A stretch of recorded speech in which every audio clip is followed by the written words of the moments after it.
It's good that you highlight it is water. I mean, water in some ways, a lot of people have sort of dismissed or misunderstood it as a critical resource. And it's very important how we go forward with it, because I treat water as part of the critical metals, critical resource, I guess critical resource. Can you sort of give us your take on that commentary, how true, or your own take on it? Yes, so it's very much a critical resource. And I think there was an article the other day in The Economist where they said if climate change is the shark, water is its teeth. And what it meant to say is effectively what you now see around the world, and I think today is a very, very good example, is the effect of things like climate change having a lot of impact on businesses around the world through water.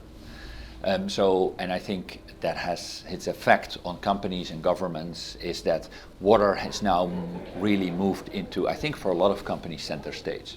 And that includes mining companies. At least a lot of the mining companies we talk to have a major focus on water, but also a lot of the multinational we work with these days have a lot of focus on water as a central element of their concerns, as a central element actually within climate change to manage. So if you say there's obviously a difference with metals, so there's much more water around. So in that sense, it is different. There's a different dynamic. We can go into detail there. But the fact that it's very critical for businesses and for businesses' core operations, I think that is now finally, after I think many decades of talking about water, really becoming very apparent. Right? There are plenty of mines that cannot operate or are at risk of not continuing to operate because of water shortages. There's plenty of mines that have a problem with their managing of their tailings, managing of their evaporation ponds, right? So they have a mining process, they create wastewater, and then they need to do something with it. And I think it used to be quite common for a lot of the mines, it's still quite common, that you have these massive tailings or evaporation ponds with a lot of water, but that's getting harder and harder.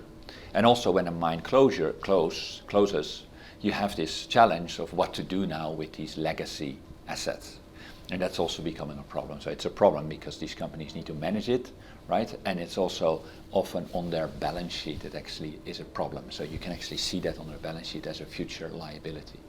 So I think there's a lot of things happening in the water sector in general, and I put it next to mining here because we're quite focused on mining. So we're focused on mining customers, and also because your audience, there are quite a lot of people that know that.